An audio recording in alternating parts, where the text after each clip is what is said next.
All right, peace and blessings, family. Assalamu alaikum, shalom. Welcome. This is our message today that we're going to be talking about. Let's see. It is the spirit of fear. The spirit of fear. The spirit of fear is something that is very important for us to understand because we deal with it every day. We deal with it every day on one level or another. We're coming in contact with something that will make us afraid. And we have to be able to understand this. We have to be able to challenge this. We have to be able to overcome this. The spirit of fear. And in order for us to be able to overcome it, we have to understand, is fear real? Is fear natural? Is it something that is just made up? Is fear a made up thing? Peace and blessings, Brother Dallas. Is fear something that is just made up, that is not real? What is it? What is it? Me and my brother had a conversation a few weeks ago on fear, and he was saying, well, brother, fear is not real. Fear is something that is made up. It's something that just resides in the minds of human beings. I say, well, brother, I disagree, because fear is real. If fear wasn't real, then God would never have told us not to be afraid, right? If fear is not real. Fear is real, and it's something that is natural, and it's something that we have to overcome. You don't have an option in this life whether or not you're gonna allow yourself to be afraid at everything, or are you gonna overcome it? Because the enemy rules you because you fear. The enemy rules you because of your fear. That's why that they use you. And you got to be able to break this fear and understand who you are and understand your purpose. So when you're dealing with fear, fear is distressing emotion aroused by impending pain, danger, or evil. Regardless whether it's something real or imagined, the distressing emotion will still be there. The distressing emotion will still be there. So this is something that we got to know and we got to understand. So the question has to be asked, did our God create us to be afraid? Did he create us to be afraid? Now the scripture says, for God has not given us the spirit of fear, but of power and love and of a sound mind. So since God did not give us the spirit of fear, but he gave us the spirit of power, love, and a sound mind. See, because if you are afraid, then you don't have power.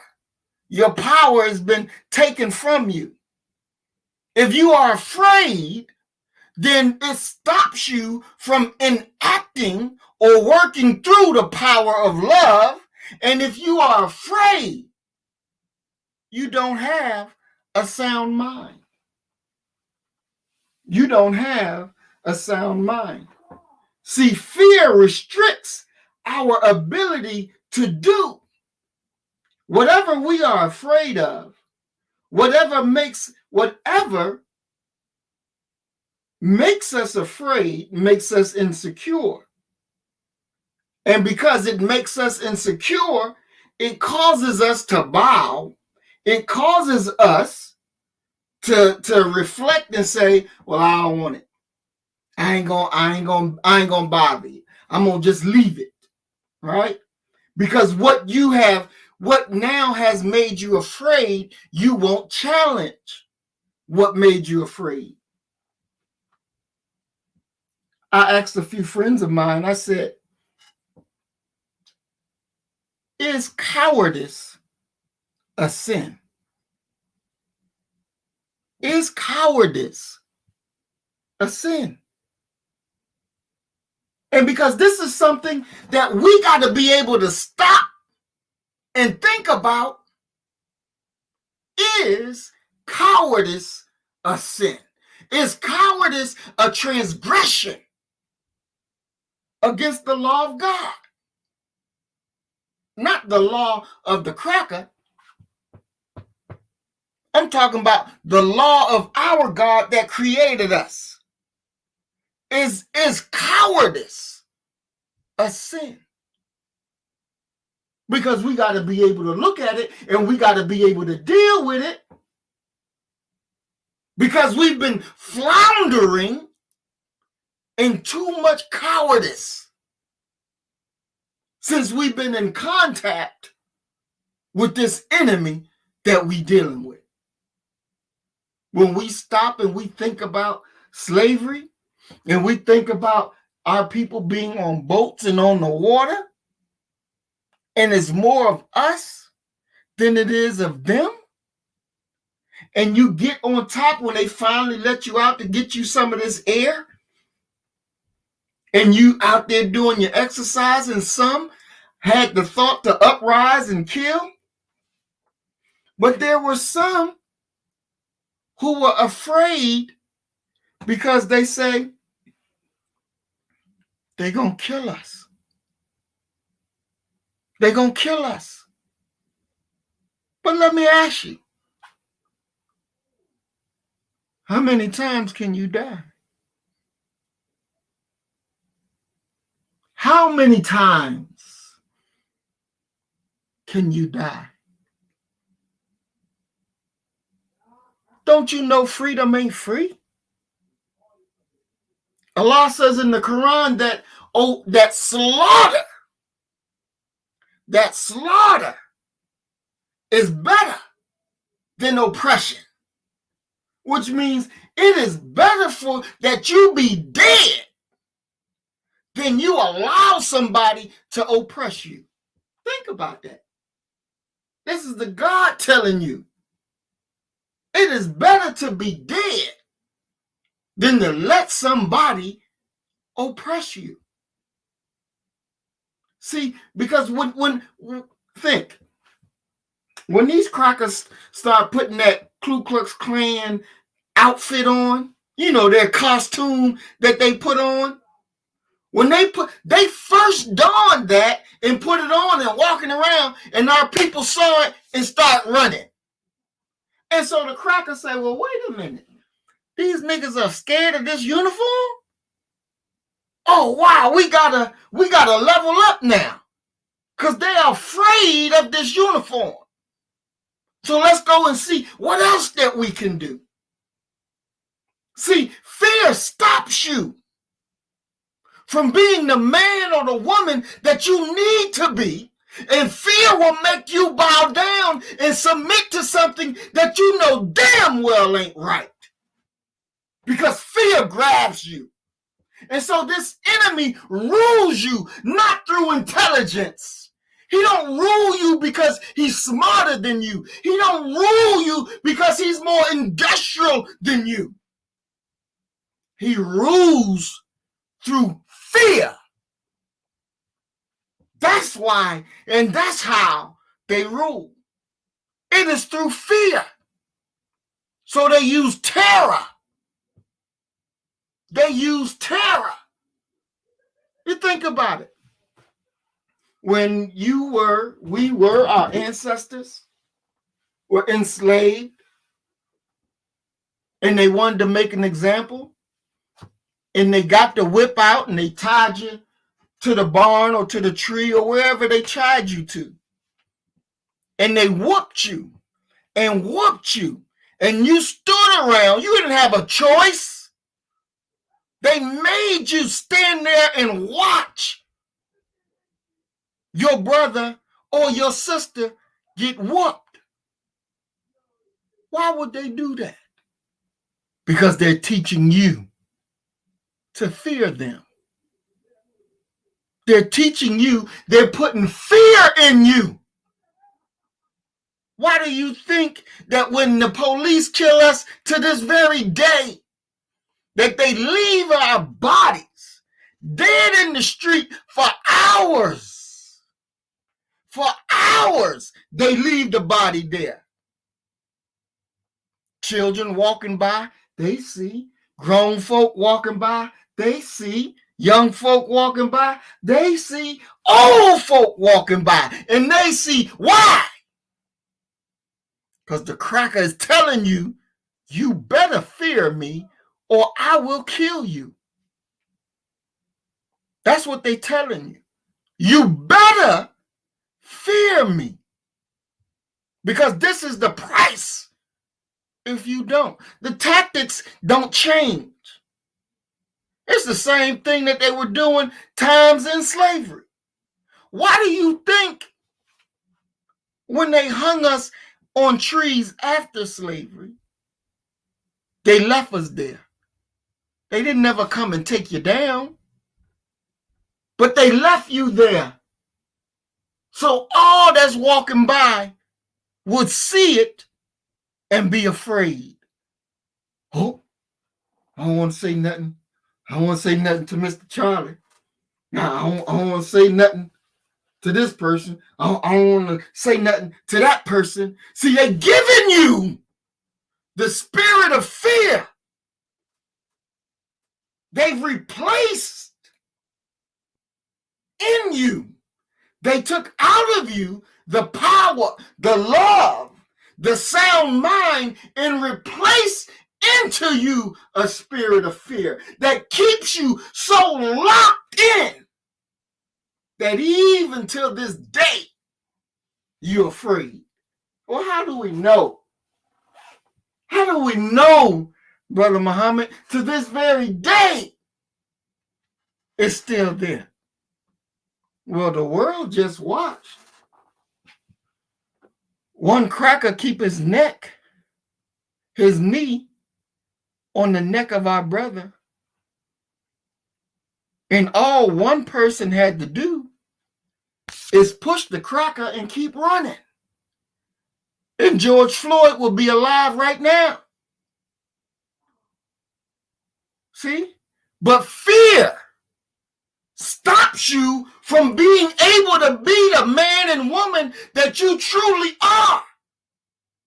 Fear stops you from being able to live the life that you should live. And your enemy knows this and understands this. And that's why with every desire, they want to make sure that they maintain this fearful presence over you. Police pulled over the brother. Brother say, why you pull me over? The cop say, because you looked me in my eye. Now, this wasn't in 1930. This wasn't in 1940, 50, 60, 70, or 80. This was in what, 2015. He got pulled over because he looked the brother looked him in the eye. So he got pulled over because he looked him in the eye. Fear.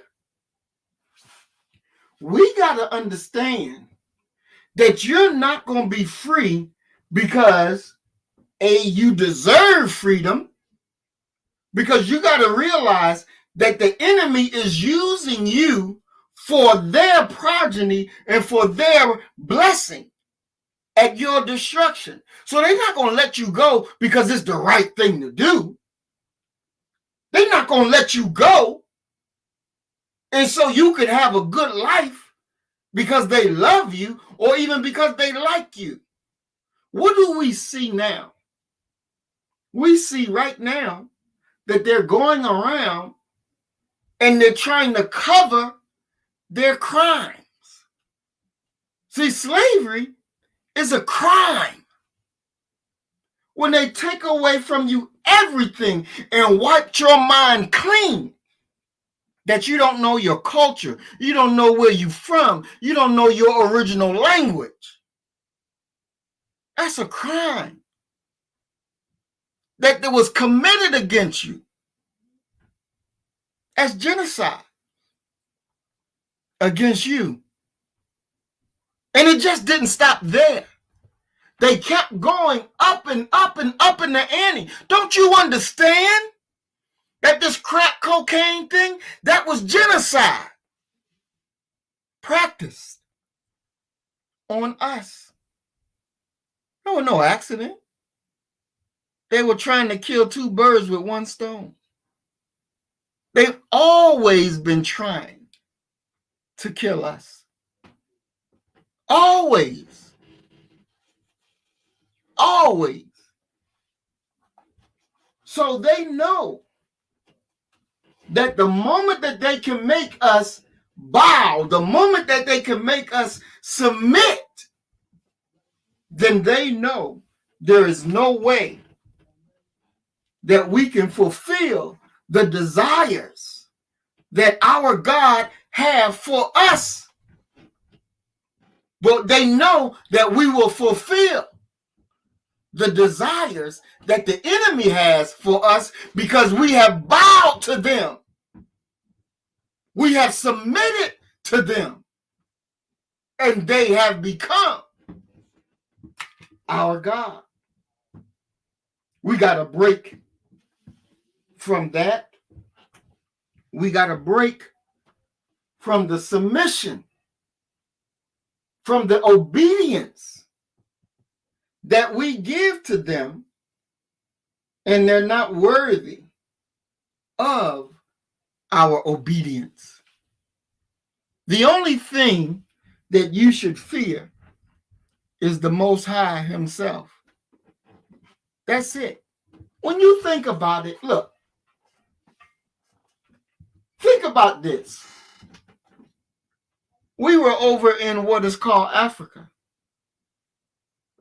and we walked in atmospheres, in environments where real lions, tigers, giraffes, elephants, hippos, and alligators and crocodiles all roam free. Now, you didn't have no gun. We didn't have no gun. But we walked amongst the animals. And the animals didn't eat us all to death. How could we do that? What was known then that's not known now? So you got to stop and wonder, well, damn. Because today, you see a dog outside, you take off running. Because you see a barking dog, you take off running. Well, where you come from naturally, there's bigger things out there than a little barking dog. There's lions, there's tigers out there. And they don't bark, they roar. Roar. You hear that and you're like, oh my. Now you compare the roar to, ruff, ruff, ruff, ruff. It ain't even in the same category. It ain't even in the same dimensions. but you hear that roar and you didn't take off and run in another direction. The animal that was doing the roaring saw you and take off and run in a different direction. Why is that? Why is that? It is because the animal, they know your superiority over them. They know that they are naturally afraid of you. But you have forgotten your place. You have forgotten. You have been disconnected from your nature. So you're living with a foul nature. You're living with something that is not your nature because you have been denatured. I'm going to say that again. You have been denatured. So you walking around not in your natural self. As the scripture said that you were born in sin and shaped in iniquity, you are so comfortable in your iniquity. We're comfortable in our iniquity. But what is that? Immoral behavior? Grossly unfair behavior. Iniquity. When you looking at each other and how you dealing with each other? Are you dealing with each other on the level of justice? Or are you dealing with each other with gross, unfair behavior? Iniquity. We sin like we breathe. We sin and we love it. We sin and we love it because you're not connected to your original nature. You're not connected because there's an enemy amongst us. And when the enemy made you to bow, think about this now. When the enemy made you to bow, now you calling the enemy Massa. Yes, sir, Massa. No, sir, Massa. I get it, Massa. Yes, sir, Massa. He's become your master. He becomes your God. And they don't want you to break the connection. But they want you to continue to serve a false God that keeps them in power. That keeps them in power in your mind. Because you fear. Fear will cause you not to act properly. Fear will cause you not to think properly. See, we are to serve no God but God. But how many of you out there, how many of us out there serve this cracker like he God? See, we got to do a little self-inventory. We got to stop and do that self-inventory because it's important to know where you are, where we are in this time dispensation. It's important to know because we're living in the change of worlds. We're living in the change of worlds. See, your behavior, your appetite will be a reflection of your freedom. Your behavior is a reflection of your freedom. Now, if you out here doing everything that you ain't got no business doing, you doing the wrong thing, knowing it's the wrong thing, and you loving it, you ain't free. You just enslaved. I asked on our panel on Tuesday, I asked some serious questions because we were dealing with fear. We were dealing with our ability to speak truth and our ability to do the things that must be done in the hour that we're living in. What has America made of you? And I have to get those videos uploaded so that you all can see. That was a very beautiful panel with Brother Mill was there. Oh, peace and blessings, Brother Mill. He was on the panel. Of course, Sister Neff was on the panel, Sister Gwen and Doc. And I think Brother Carlton showed up for the panel as well. Yeah, he did show up. And we were probing in some very deep questions because some of us have become a traitor to our own selves. We have become a traitor to our own selves, and it's all wrapped up in fear. You wrapped up in fear, and you don't love yourself properly. So if you don't love yourself properly, you'll never be able to love somebody else properly. And that's why the scriptures say, perfect love casts out fear. Perfect love casts out fear. What we got to understand about love, and I want you to listen to me. Listen to me. See, my love is all we got. It is the power of God in me. It is the power that directs my talent, my energy, my being to serve the object of my love. I'm going to say that again because I want you to really get this. My love, your love, our love is all we got. It is the power of God in us. It is the power that directs my talent, my energy, my being to serve the object of my love. Our love is everything. That's why perfect love casts out fear.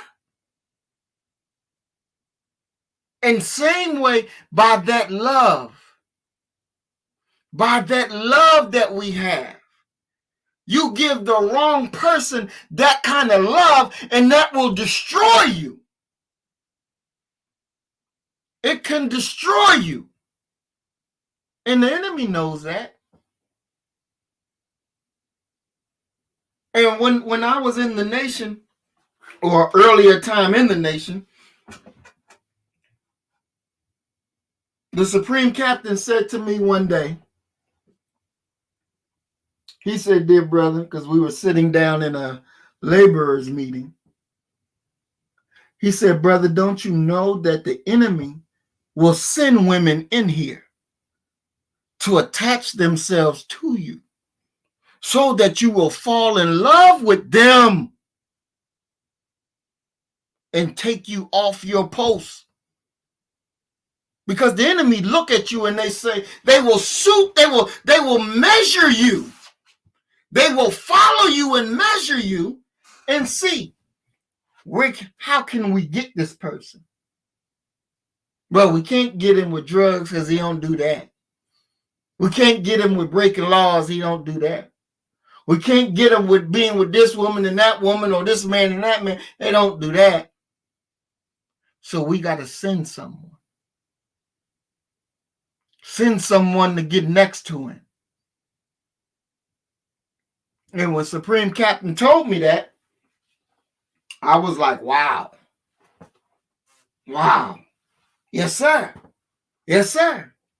And that's why I said, brother, get you an MGT. So you don't have to worry about that. The enemy studies us to find where is our weak point. And if he can't find your weakness, then he's going to send somebody to get right up next to you. Somebody that you give your love to and use that to take you out. And you got to be able to see it and understand it for yourself. Now, in our latest video that we put out, the reparations, you heard me speaking before the California reparations task force. In the first part of the video, that's me speaking at the reparations task force in California. You all know that been following me for a while. You know that I said that we will get reparations and we will get it in our lifetime. You know that I've said that for those that go with us to Mississippi, you definitely going to get it because we're going to give it. Reparations is being discussed in many, many cities now, and many states now. They know and understand the time that's in, and that this money is owed. But you have so many that's trying to sneak their way in and divert the process. They want to divert the process so that you don't get the restoring of your financial economy. Because they can't restore nothing else. Let's just keep it real. They can't fix nothing else, but they can give you the money that our ancestors have worked for that is owed to you. That's what they can do for us. But they don't have the power to really fix us. So they want to get up there into the process and send those who look like us to rearrange what needs to be done. And so it's a warfare over what's right. It's a battle about what we're going to accept and what we're not going to accept. We have to understand that it's our time now. When I look at Africa, the different countries in Africa, and I look and see what's going on, and I understand that those that are in power have to be removed from power, that's the reality of it. They have to be removed, but they have to be removed and replaced with people who are Black first minded. They have to understand that it has to be Black first minded. And if you don't understand why being Black first minded is so important, then you'll miss the ticket.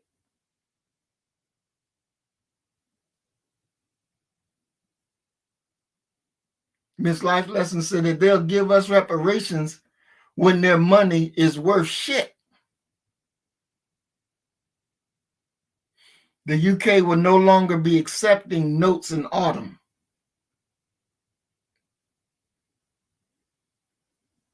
And we got to understand that their money, that is falling very, very fast. Very, very fast. And we got to be able to hold on to land.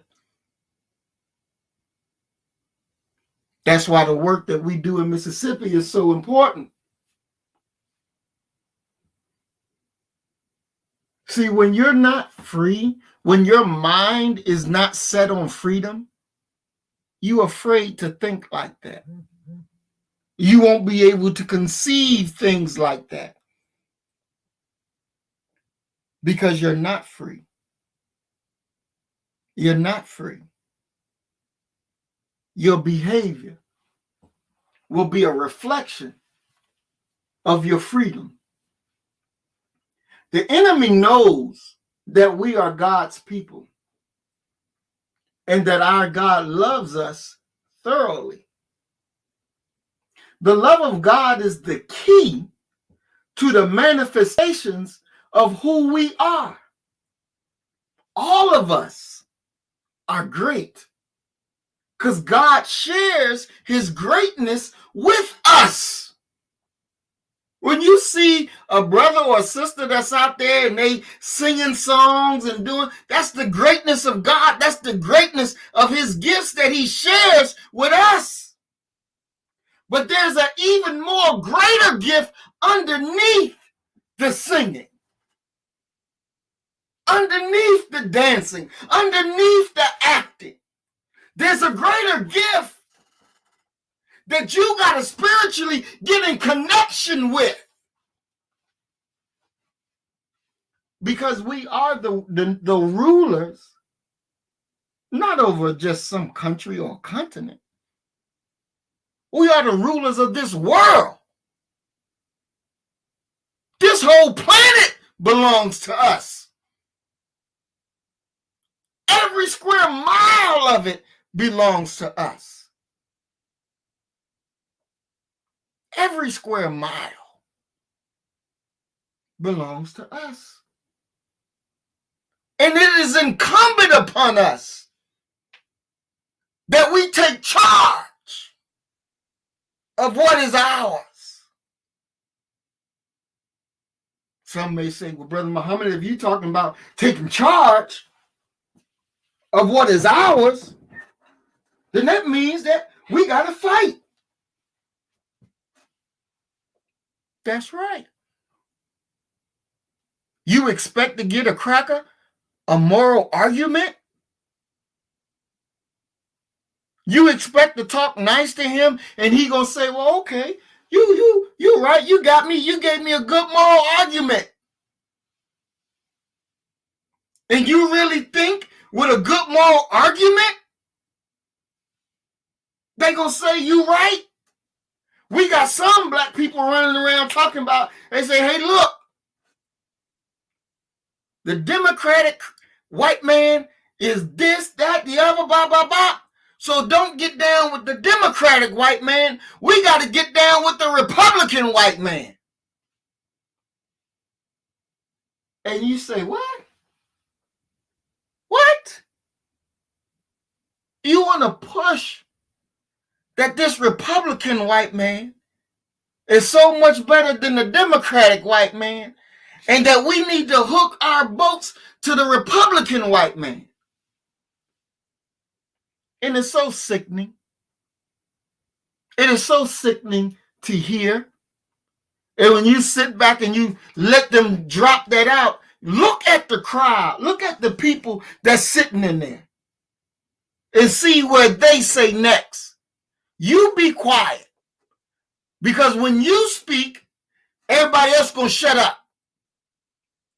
Because they're not going to have the courage to come out and say something after you done dropped.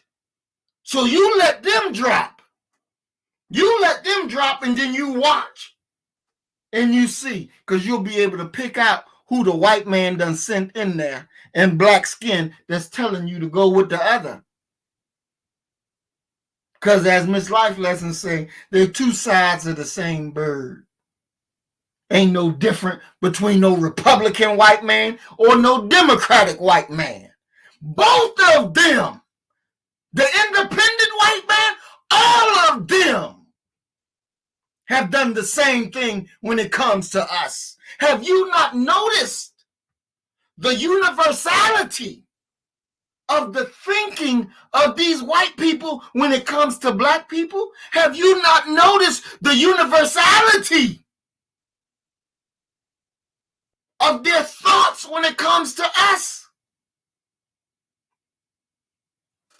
You got a war going on in the Ukraine.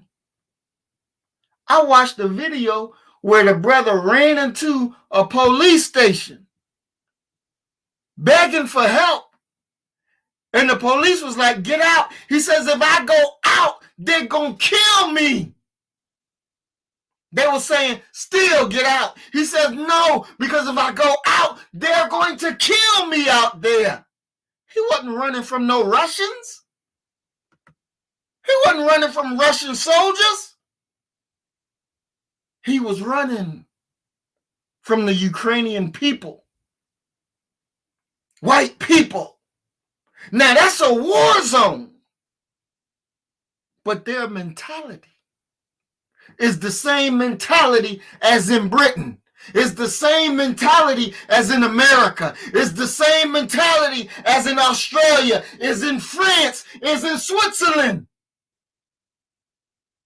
All of them share the same thoughts when it comes to Black us. So as Putin said, they're Nazis. They're Nazis. Now, Putin ain't saying it simply because, hey, I just want to point it out. But it is the truth. They are what they are. And we shouldn't be trying to run and hide and act like this is not what it is. Because this is what it is. How you go? We can't run away, family. Race is an issue. Race is an issue, not just in America, but anywhere the dynamic of white and black, race is an issue. It's not an issue because we made it an issue. It's not an issue because we don't love our blackness. We didn't create the issue. But they created the issue. They created the issue. And we got to be able to understand that when it comes to them, there's no changing. There's no changing. The narrative does not change. It doesn't change. I don't know, Miss Life Lessons, why he was still in Ukraine. But all of them should have been gone. All of them should have been gone. They should have learned and see what is the real deal. And so that we can understand and don't run from it. We can't run from it. That's right, Brother Black Passage. We can't run from it. We got to deal with it as it is. We got to deal with it as it is because it's just that time. People before us didn't want to deal with the race issue. They don't want to look around it, look away from it, and look under it. Deal with it. That's what we have to do. That's what we have to do. I tell you what, Brother Mill, if any African soldier want to run to the Ukraine and defend Ukraine and its people, they crazy as all get out. They're crazy as all get out. This is not going to happen. There's not going to be a situation where you're going to live in this kumbaya land and think that it's going to be okay, you defending white folks and their wars. Think about it. I think there are like 38 or 40-something wars right now that's going on in Africa. On the continent of Africa, there's either like 38 to 40 wars right now. You don't see it on the news. You don't hear about it on the news. But it's happening. But you hear this Ukrainian foolishness all day long. You hear this Ukrainian madness all day long. That's right, Miss Life Lessons. You come on to Mississippi because that's where it's at. I've been telling my brothers and sisters that's over there in the UK, you better come on because Mississippi is where it is. That's going to be our land of protection because this thing is real. This is real, and we got to understand it because this is not a time for us to be afraid. Yeah, there will be a loss of life. But so what? At the end of the day, you're going to be free. You got to understand, when the United States government wrote that the Negro Revolution is just as important as the American Revolution, because they're saying just as it was the American Revolution that produced our break from England, that produced our freedom from the king, the Negro Revolution is just as important because it's their break from us. We got to understand this. They understand it, but we don't understand. And we got to understand that this is where it is. Our revolution is just as important. You got to understand your importance in the fullness of time. Our ancestors were burning for a generation that will not bow, that will not scratch where they don't itch. Our ancestors was yearning for a generation that don't look away, that don't look down, that don't look to this cracker and say, yes, sir, massa, no, sir, massa, I'm sorry, massa. Our ancestors has called us into being, not so we can punk out, but they called us into being so that we can make war with the beast. I'm going to say it again. They called for us to make war with the beast. The Bible asks a question. Who will make war with the beast? That is us. That is us. We are the generation that is here now to make war with the beast. We are the fulfillment of going into the promised land to challenge the giants.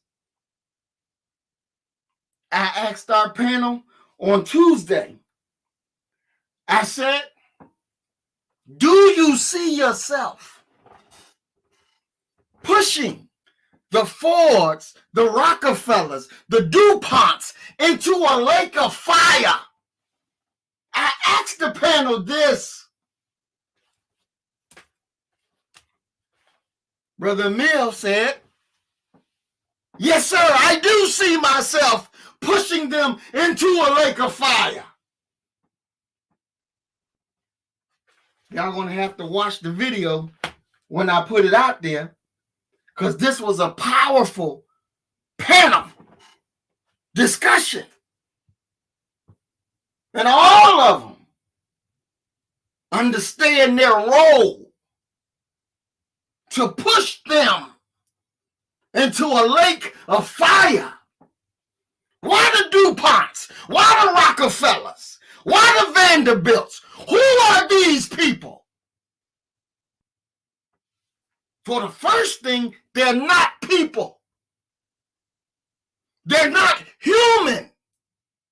Some say to me, Brother Muhammad, you ought to stop saying that they're not human, because we can look and see that they're people. I smiled when I got that message, because they don't understand. They don't understand what they're looking at. Look here, I'm going to say this too. I guarantee you, I guarantee you that there's walking around right now, listen to me, that they're walking around right now that they're not real people, that these are clones. I guarantee you they're clones. How do I know this? They done cloned sheep. They got cloned horses. They got cloned dogs. They got cloned different other animals, sheep and stuff. You really think that these whites would not clone more people that look like them? Do you really think that they would not go and break that barrier? Come on. Come on.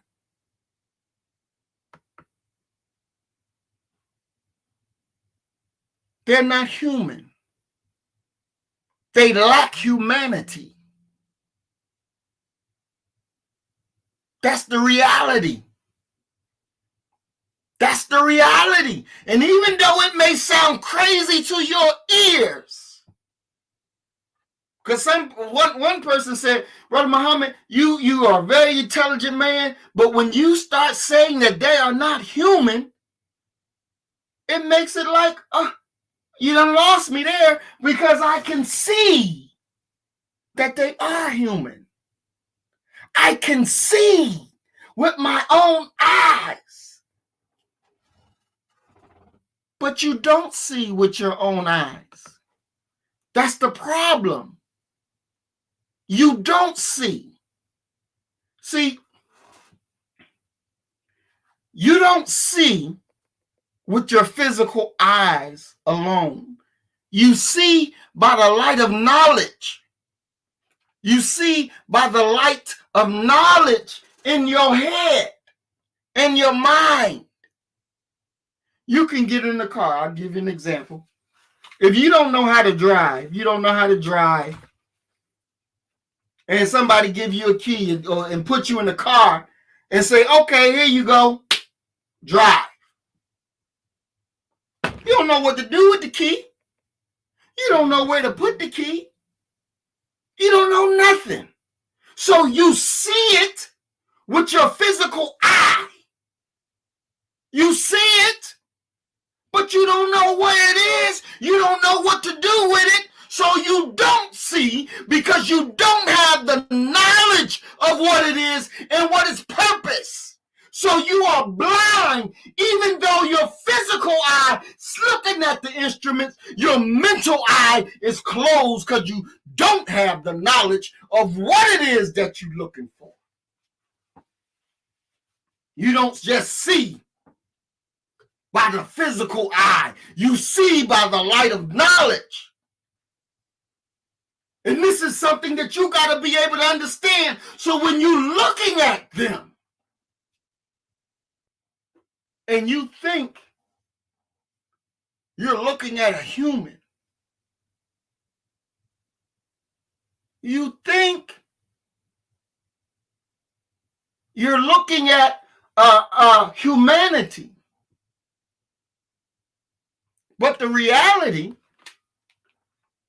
is you're not, because they're void of humanity. They wasn't made that way. And you got to understand this. You got to understand this.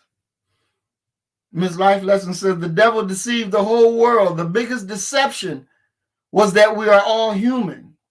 According to Harvard researchers, Africans are the only 100% human. The rest are Neanderthals. You know, it took 600 years to make the white race. 600 years to make the white race.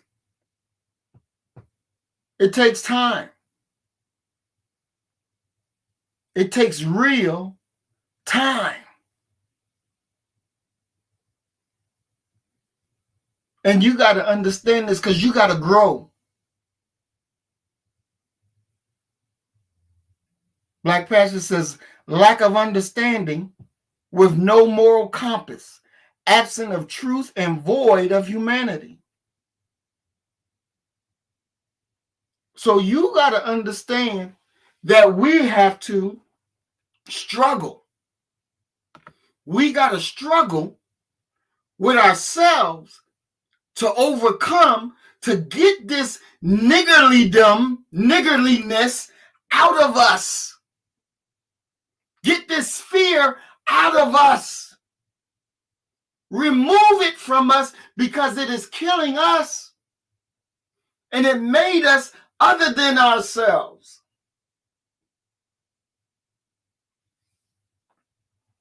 When we stop and we look at the condition of the world, it's an indictment on the governments. It's an indictment that shows that they don't give a damn about the people. Who can make war with the beast? That is us. That is us. Our ancestors prayed that it be a people, a generation that will not be fearful of the beast, that will not look and run from the enemy. Our time is now. And we have to seize the day. The enemy knows that we can't be bought off. The enemy knows that we will not be silenced. The enemy knows that we are real. They've been looking for us.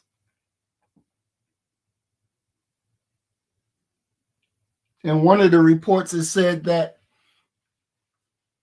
black teenagers, and this was in the 70s, they said that the black teens, no, this was in the 60s, I'm sorry, were beginning to embrace the pride of being black. They were looking to love their blackness. They were asking different questions. One of the questions was, do you hate white people? They were walking around in the ghettos in America asking teenagers, do you hate white people? Why would they ask them this question? Why would they ask them this question? Because they understand process. And so if they ask the teenager, do you hate white people? They know the conditions ain't going to get no better. It's going to get worse. So if the teenager coming away with, yeah, I hate white people, if you find more of them saying, yeah, I hate white people, then you know your end is coming even faster. But if you find more of them saying, well, there's some good ones and there's some not so good ones, then they know their rule continues. They understand this. So they go through and ask these questions so they can chart exactly how much longer in power they're going to have to stay. They will be allowed to stay before there comes their ultimate change. They understand that change is now. That's why they're going out there and they're making it illegal to teach history if it makes white people feel bad, if it makes them feel shame, if it makes them feel sad. In Virginia, your ass going to jail and you getting a fine. It's law now. The governor signed it into law in Virginia. This is real because they understand we're at the end. We're at the end. We can't keep the facade going. We're at the end. So now we're going to have to really deal with them because it's here. So we're going to put it where don't teach it or you going to jail. And this don't matter whether it's school or private business. Like when what was that place? What was that place that had the 4-hour training? They closed down the coffee shop to do the 4-hour training. In that 4-hour training, if a white person said, "Oh, I feel bad," Starbucks. Thank you, Starbucks. If a white person said, "I feel bad, you making me feel bad," then that teacher, if it was in Virginia, is subject now to go to jail and to be fined. And it ain't got to be no school. It's a private business that it's against the law to do this because they don't want you teaching the real deal because it covers their crime. Same thing that they're doing over there in the UK, where if you get caught for protesting, which used to be your right, they now can deport you to a country where your grandmama, your granddaddy came from. You could be born in the UK. You could be a citizen of Great Britain. But you out there protesting, they can deport you now. Because they know the gig is up. They know it. But the question is, do you? Do you know it? Do you know it that it's your time now? That's the question.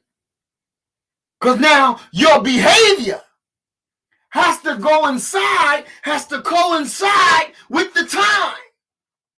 And if your behavior don't coincide with the time, then you're out of step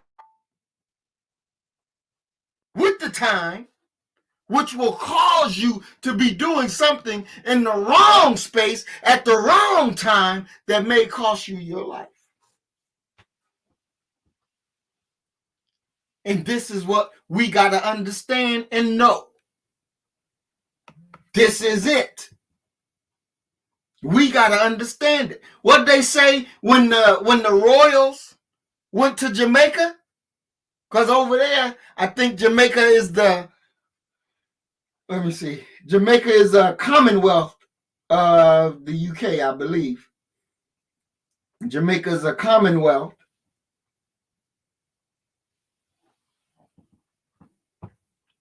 So they got to bow to the Queen. They got to bow to their quote unquote royals that come over there. But in Jamaica, they say, we tired of this. We ready to be a republic. We're ready to be a republic. So that says that, hey, we want to get rid of you all and we want to rule ourselves. That's what they want to do. They want to rule themselves.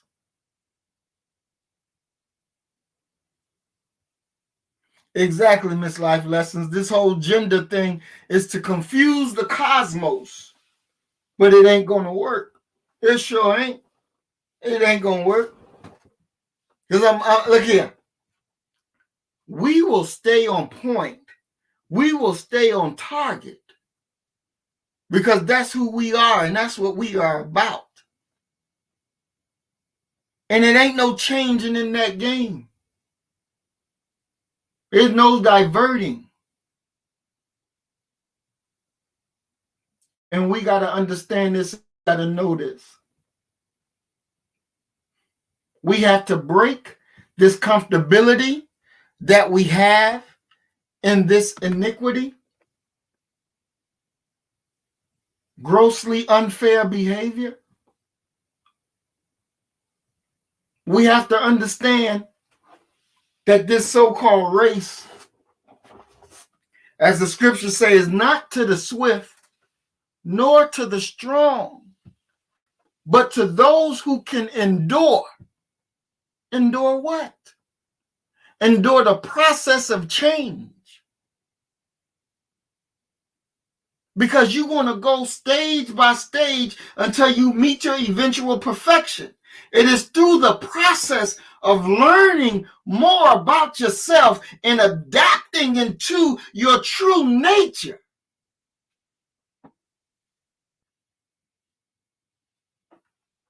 Getting in line with your true nature of self means walking into your godhood. Walking into your godhood. Not walking into your bestiality. You got to understand this. Some of you say, I'm an alpha male. You want to be an animal or you want to be a god? You want to be an animal or you want to be a god? See, we got to get into our original power. But just as a baby who eats from the umbilical cord of the mother, listen, a baby eats from the umbilical cord of the mother. What umbilical cord are you plugged into? Are you feeding from the God or are you feeding from the cracker? You feeding from the enemy. Where's your umbilical cord hooked to? Too many of us have our umbilical cord hooked straight to the enemy. And you're eating consistently from that. And you're not becoming the person who you should become. You're not reading the things that you should read. You're not listening to the things that you should listen to. But you're feeding your mind. You're feeding your spirit that of death and destruction. That's because you're eating from the enemy's table. You're eating from the enemy's table. My very first video that YouTube ever took down and gave me a strike, I was talking about unconnecting from the enemy's cord and connecting to our God's cord and get fed that way so that we could come in to our natural state of self, our natural power. And YouTube took that video right on down.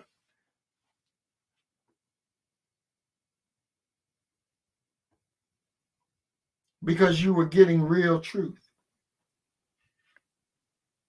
You wasn't getting no BS. You were getting real truth that they don't want you to have, because they want you to sit up there and continue watching the foolishness that you watch every day on the boob tube, and you're not feeding yourself any spiritual food that's going to uplift and teach you how to conquer, because they don't want you to conquer. That's right, Miss Life Lesson. She said, it's not going to be the majority that will bring about a change. It is the righteous minority that will bring about a change. And that is correct. That is correct. No matter where you look at, where change starts, it's always the few who will lead the many. But the key to what Miss Life Lesson said, it's the righteous. It's the righteous. It's the righteous minority. Why does she put the word righteous in there? Because righteous describes the minority. See, if you got the mind of the enemy, you're not righteous. You're not righteous. You got to be righteous. If you so indoctrinated by this world and its evil, you're going to go out with the world and its evil. Because that time is up now. That song has been sung. And you got to come into righteous order. And the first thing of coming into righteous order is coming out of your fear of the enemy. Coming out of your fear of the enemy. Because while you're in fear of the enemy, while you still having fornication with the cracker, you still having fornication with America, you're not righteous. What does that mean? I know somebody saying, what does that mean, Brother Muhammad? You having fornication with America. What does that mean?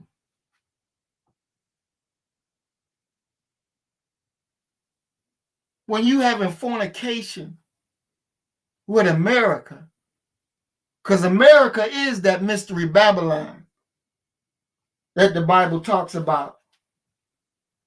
But when you're having fornication with America, meaning that you're in step, you're giving your bodily fluids to the lifestyle of America. You want to be bathed in your Americanism. You're committing fornication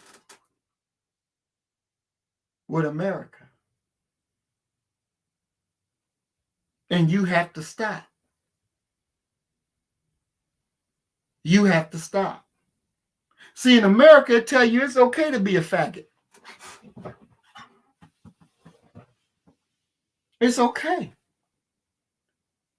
It's okay. You could be non-binary and go in the women's bathroom 1 minute, go in the men's bathroom the next minute. It's okay. Everything go. No, it don't. No, it don't. You can be as low down and dirty as you want to be. And you like it. See, you having fornication with her. All of that is over. It's over.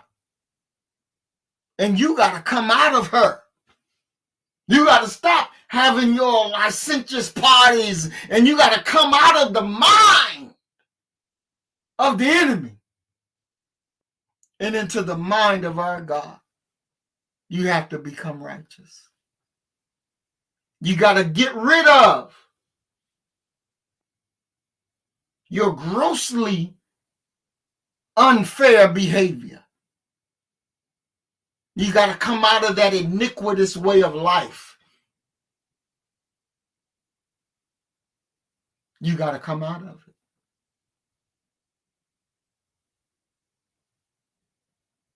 You got to come out of it. This is the real deal.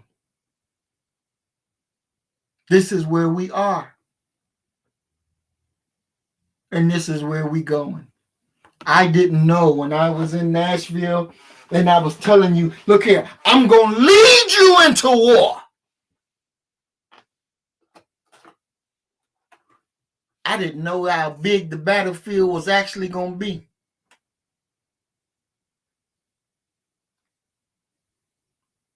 But we're prepared for it.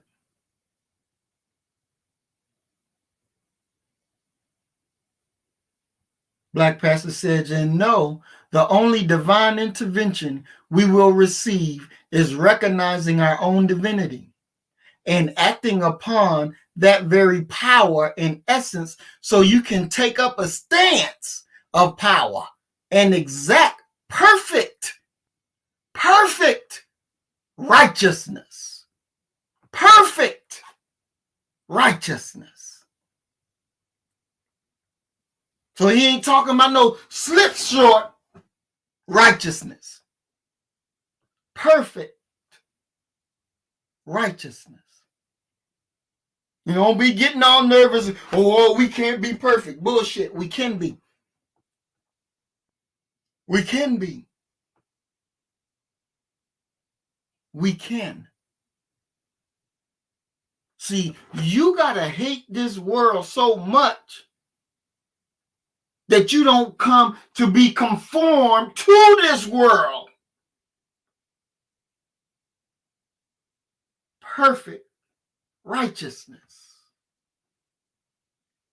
Ain't no end, ain't no mistake. It's what it is. And you got to sober up and accept it. You got to sober up and accept it. Ain't no way around it. Ain't no way around it. You're going to sober up and you're going to accept it, or you're going to go out with it. Ain't no sidelines. There is no sidelines that we can sit around and say, well, maybe next time. I'll wait. Let me let you go clear the field, and I'll wait till the field is clear. Oh, it don't work that way. It don't work that way.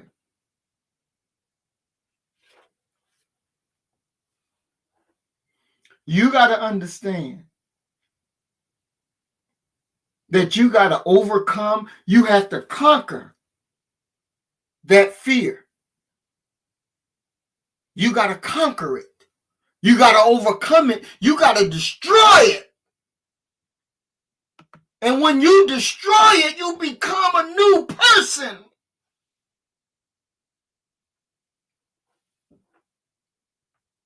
Miss Life's Lesson says, perfect righteousness to me means taking the heads off those that hurt our children. 100% agree. Heads gonna roll. Heads are going to roll. It ain't no other way about it. No turning cheeks and forgiving enemies. That is the deal. That is the way. Because maybe you didn't know it, or maybe you didn't understand it, but our God does not forgive them. He said, you may forgive them, but I will never forgive them. You got to wake up to the new reality. You got to wake up to the new reality there are heads that's going to go because they are, as Brother Mill said, polluting the planet. They are destruction everywhere they go. They bring death and destruction. And so as you see the earth goes through its turns, because it's tired of carrying the burden of the unrighteous. And it's ready to lay down its burden. Everybody knows that their time is up. And you got to get in accord with that message.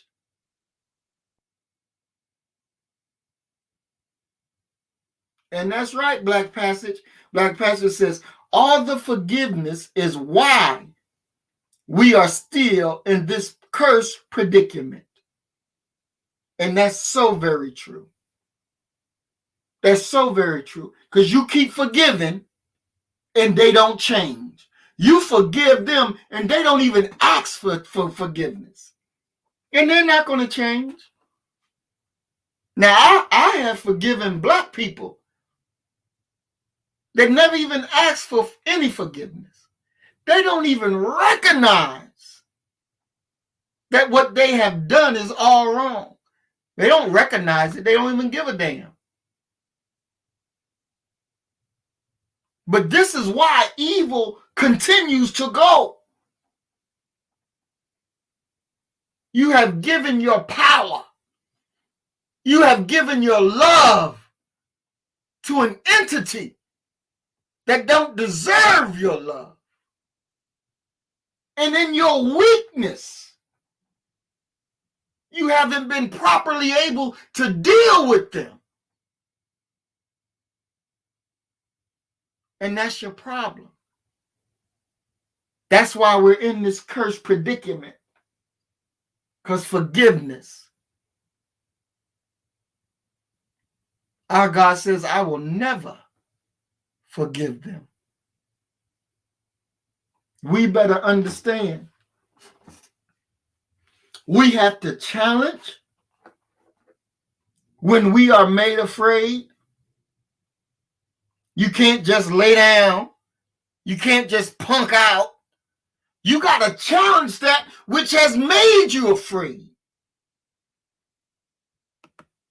And when you challenge that which has made you afraid, you overcome that fear, then you don't make that which made you afraid of God besides God.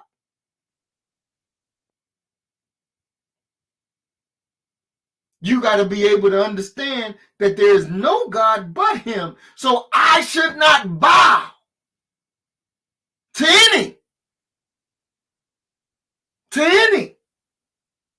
And they rule us by fear. And we have to shake it off. We got to shake it off. We got to cleanse it off. We got to come out of this.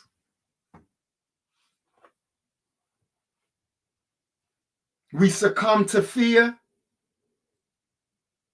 No matter I watched the video where the brother was with his girlfriend and the police beat the girlfriend up. The brother was gone somewhere else. But by the time he got over there, the police was still beating his girlfriend up. And all he could do was say, stop, stop, stop. But he couldn't. His fear stopped him from engaging the police officer. Some say, well, if he would have engaged the police officer, he would have been in jail. So this is the woman that you love. And you're going to watch her get head busted. She just laying there. She ain't even fighting back. And the police beating her up. You going to watch? See, perfect love casts out fear. Perfect love casts out fear. But if you don't got love, if you don't got perfect love, you will never be able to cast out fear, and you'll never be able to jump in there and save your woman or jump in there and save your child, because you've been made afraid and you don't have perfect love. You don't even have love. And this is the realities. This is the realities. Exactly, Black Panther. All he could do was videotape her ass whooping. Now, how does she go home when she get out of the hospital or in jail or whatever? How does she go home and lay up with this man when you watched her get beat? How do you do this? How do you do it? We got to come out of fear. We cannot succumb to fear, because no man or woman will ever be what our God intended for us to be. If we allow anxiety and grief, we allow fear to stop us from being the God that we should be. We got to come up out of this. Fear will never allow us to be who we were made to be. We are God's children. But we're so full of fear, and we're eating the wrong foods, we're eating the wrong thoughts, we're thinking the wrong thoughts, we're producing the wrong behavior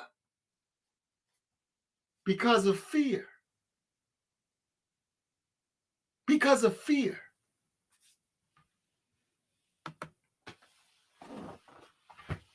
We got some changing to do. And it's real. Because we got a battle on our hands. And we can't afford to lose.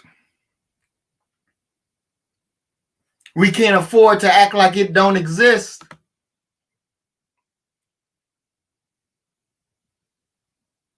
We got to step to the table with our perfect righteousness. We have to be assured to who we are and what our mission in life is. And remember, God did not give us the spirit of fear, but of power, love, and a sound mind. And when you are all involved in fear, your ability to think is gone. Because now you're afraid and you're full of the emotion. Your ability to think is gone. All because you fear. The only fear that we should have is the fear of our God. That's it. There's not another person, there's not another being, there's not another entity that's worthy of us to fear. And you got to know that, and you got to understand that. And you got to be able to walk in that power.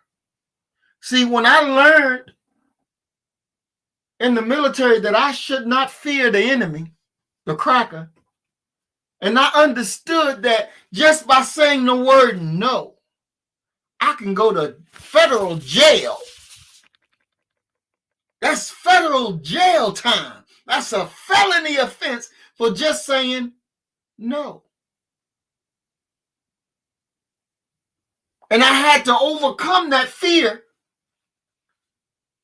because that I was not going to allow them to rule me anymore.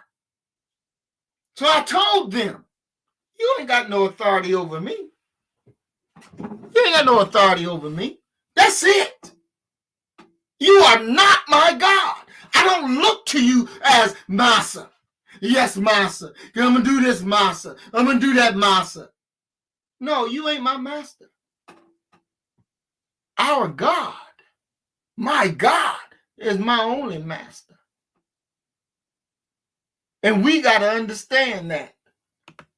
The enemy is not our master.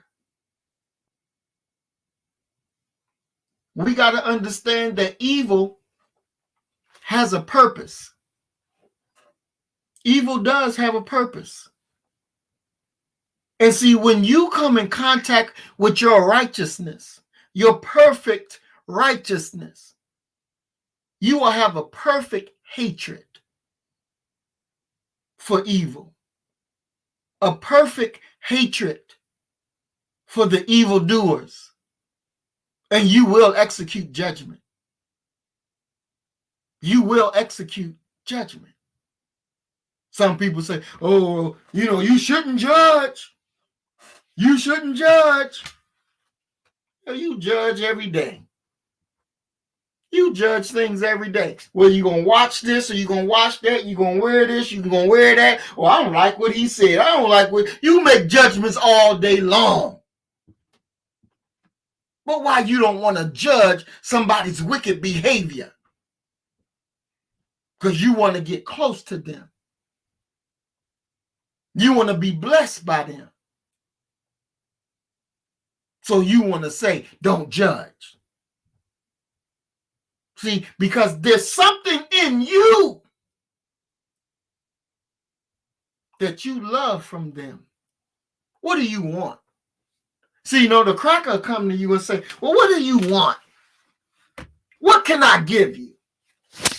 What do you want, nigga? What do you want? You want to be a big shot? I can make you a big shot. You want to be a big man in this, a big man? I can make you that. You want some gold chains, nigga? I can give you that. You want a big car, nigga? I can give you that. You want some big money, nigga? I can give you that. What do you want, nigga? Because I can give it to you. But before I give you what you want, bow down and give me what I want. And the minute you bow, you ain't worth a damn. You done gave in everything that you done worked for. You done gave it up. Look at Al Sharpton. Look at Al Sharpton. That nigga, he started pretty good. He started pretty good, but his motive wasn't justice for the people. The motive was always the money. Was always the money. So Al Sharpton, he got the money. He got to go into any White House that he want to go into. So he tied his boat to the Democrats and Obama, and they rolled him up and gave him out the big money. What'd he do for his people? Not a goddamn thing of good. Do you remember Eric Gardner?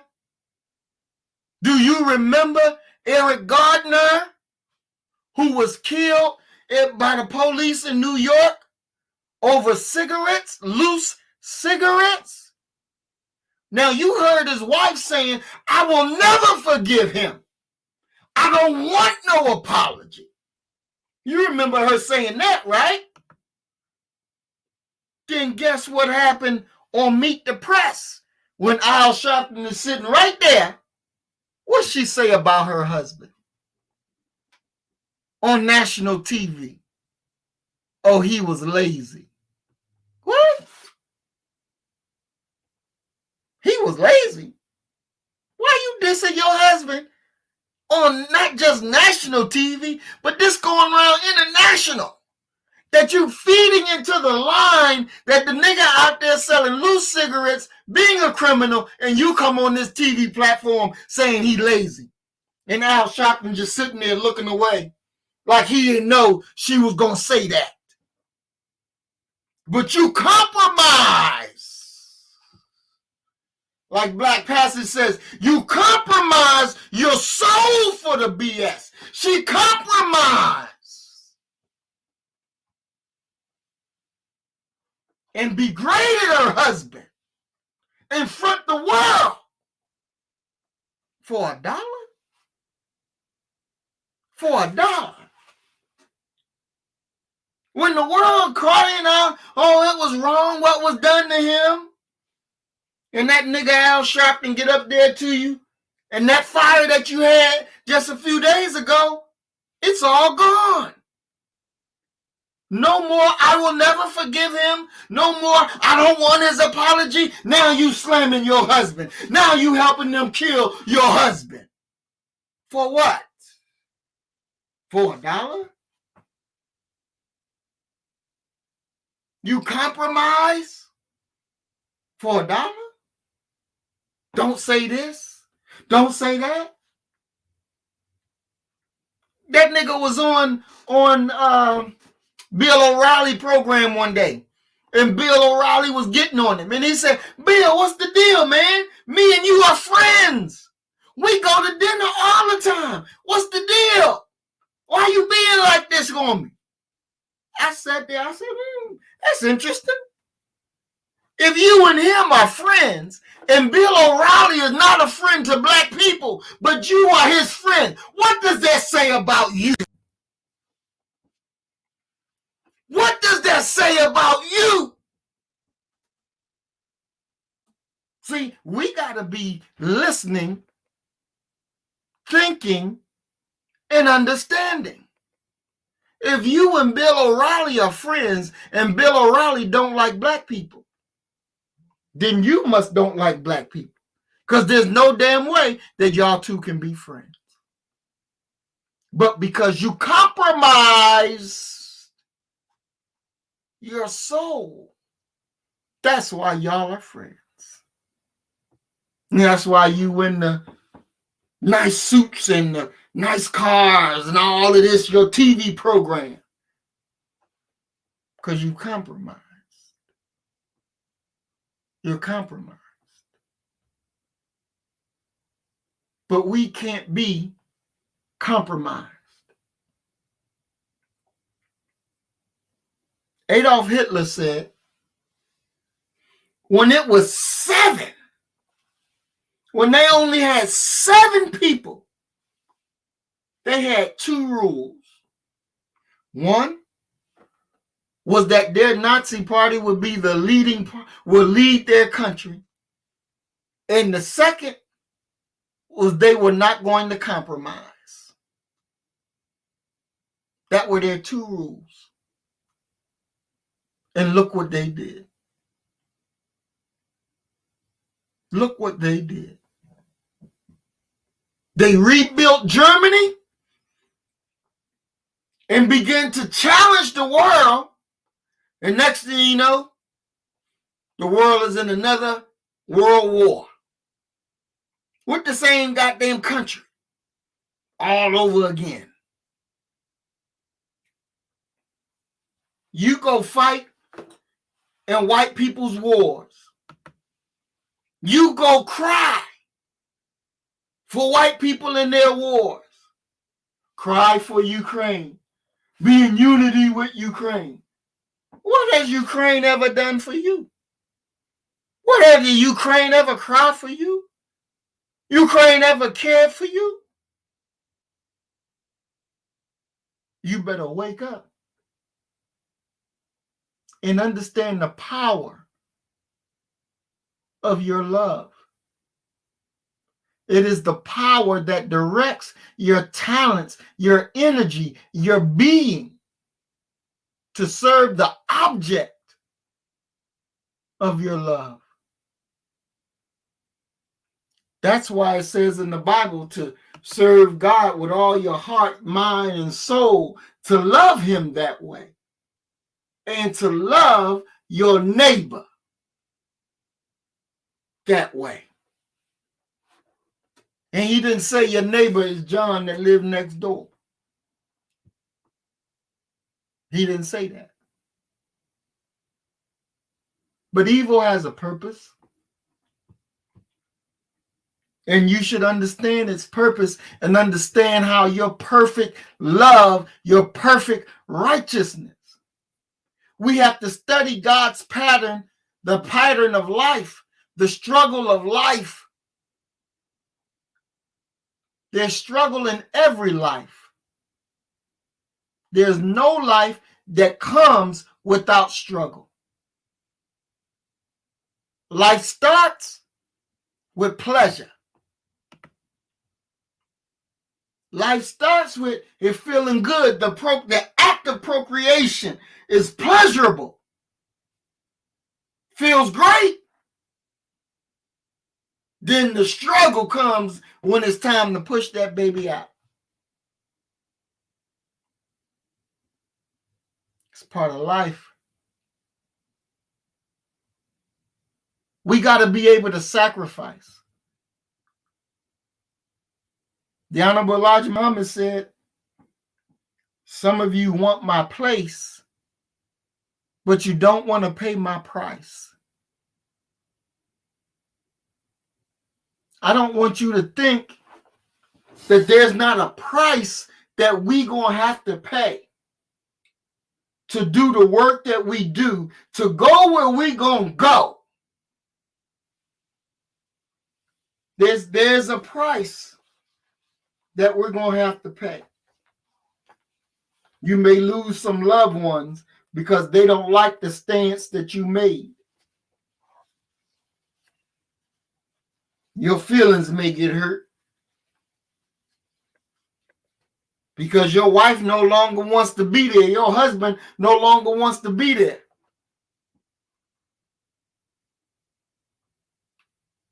You're going to make mistakes. But we got to be able to love each other through it and strengthen each other through it. Because we're taking up the fight against the greatest enemy. And this ain't going to be just no cakewalk. There's going to be a price that we're going to have to pay.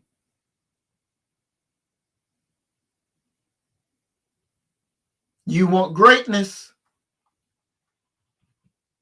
but we got to pay a price for the greatness.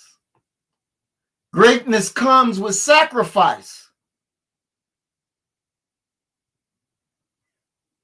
We're going to have to suffer to become great.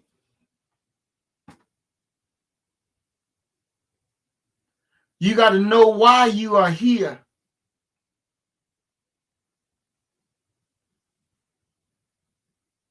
When you understand why you have the knowledge that you have. Why did the God wake you up? Why are you awoken? Why are you chosen? And you chosen to sit around and do nothing. You've given knowledge to be awoke to do nothing. You become a traitor to yourself. You become a traitor. You become an enemy to yourself. God didn't wake you up to do nothing. He didn't raise you to prominence for nothing. He didn't give you knowledge for nothing. You become an enemy of yourself. Joy comes from working your purpose. You need to be taught the teachings, and then somebody has to come and mold you into the teachings. You got to understand this. And being molded into what God wants you to be, it ain't easy. It's going to be pain. There's going to be sacrifice.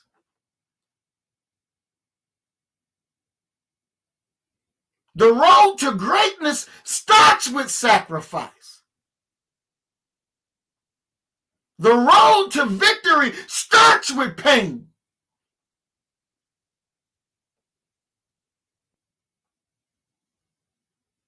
You can't make yourself unworthy.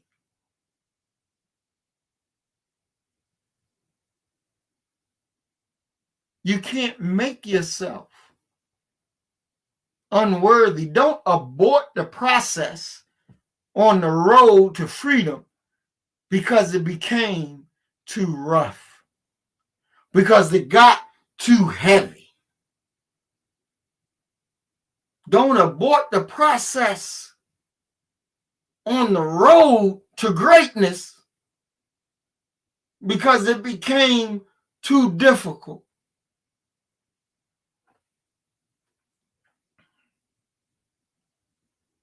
We got to accept our own and be yourself.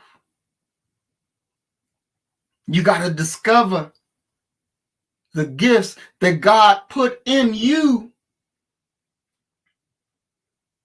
for his glory in our deliverance. You got to understand, we got to understand that we are the key to the freedom of our brothers and sisters. We have to be the ones that's on our post, that's doing our job, because what we are doing is a light for others to see. It's a light, it's a healing for others to have. But if we refuse to do our job, what about those who depend on us to give them that healing, to give them that light?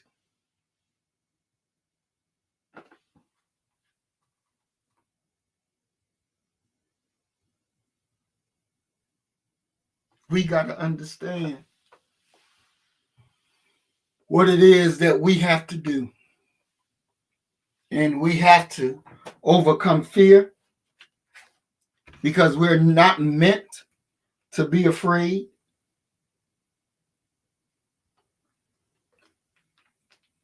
We're not meant to be wallowing in self-pity. We have a warrior spirit. Our ancestors have called us this way. Our God have anointed us to do what must be done. Now we have to walk into our victory. We have to walk into that history that has been pre-written. And I say pre-written because we've already been assured the victory. Now we got to go and make it happen. Period, point blank. We got to go and make it happen. And the first way to make that happen is to recognize that we got to kill the nigger within self. Because it's that nigger that's within self that will not allow you to treat yourself right, or treat your partner right, your mate right, your friend right, your children right, your mama right, your daddy right. You got to understand. And you got to begin to make that change. As we started out, we said, cowardice is a sin. Fear. God did not give us the spirit of fear, but of power, love, and a sound mind. And fear removes love, power, and a sound mind. Fear will drive you crazy.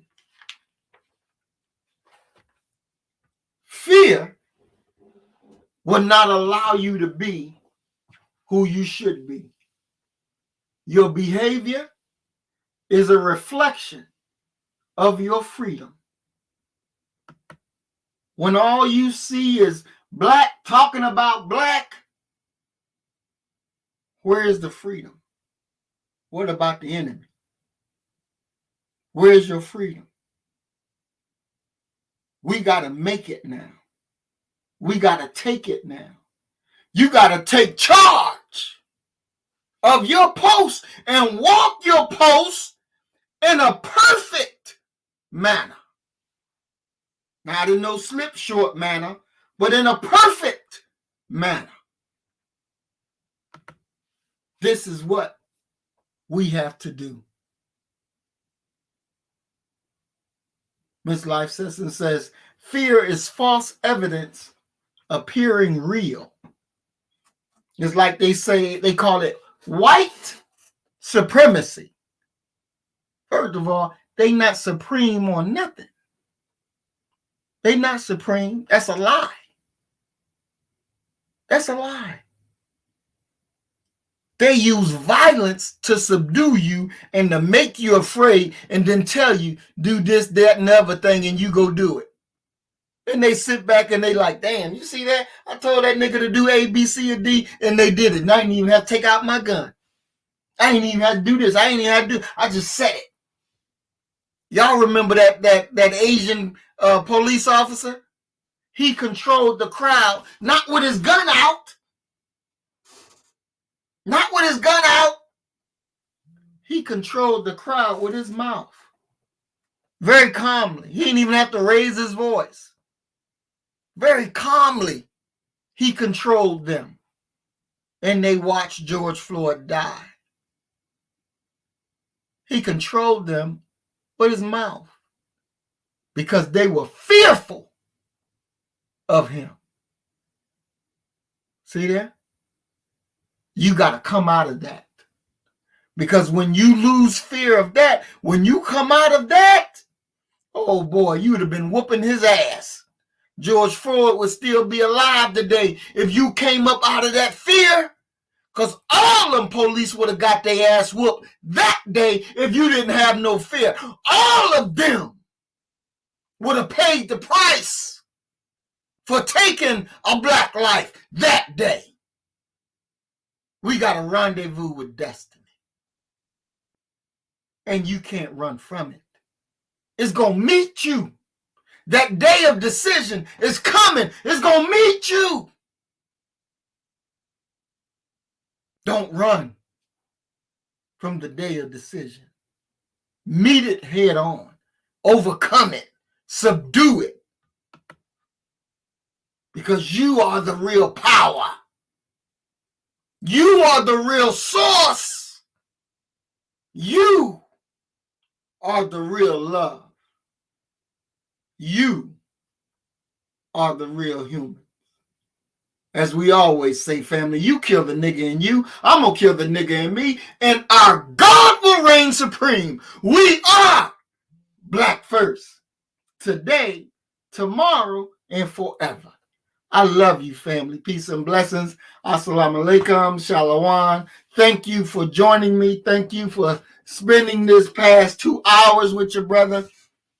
And forgive me for not being more giving the messages like I used to been, but your brother has just been so busy dealing with reparations and trying to get this thing and that thing and the political piece together. But I'm going to start making this my normal, going back to my normal, because I feel so, like lonely without you, because I'm used to having you all right there with me at every point. So it makes me feel a little lonely not being able to have these teachings and interact with you all, because you all are my base. You are my family. And I love you. And I thank you all for joining us. I thank you all for sharing. We ask that you please share the video. If you're new to the channel, please subscribe. Let's get our numbers back up there so we can do what we got to do. And we know YouTube is always going to be our enemy. Facebook is always going to be our enemy. But we got to do what we got to do and push this message out. Thank you, family. Thank you, Miss Life Lessons. Thank you, Black Passage. Soul Brother 85. Thank you, Brother Emil. Thank you, our sister Vitamin. I love you all. Thank you. Peace and blessings. Assalamu alaikum. Shalom.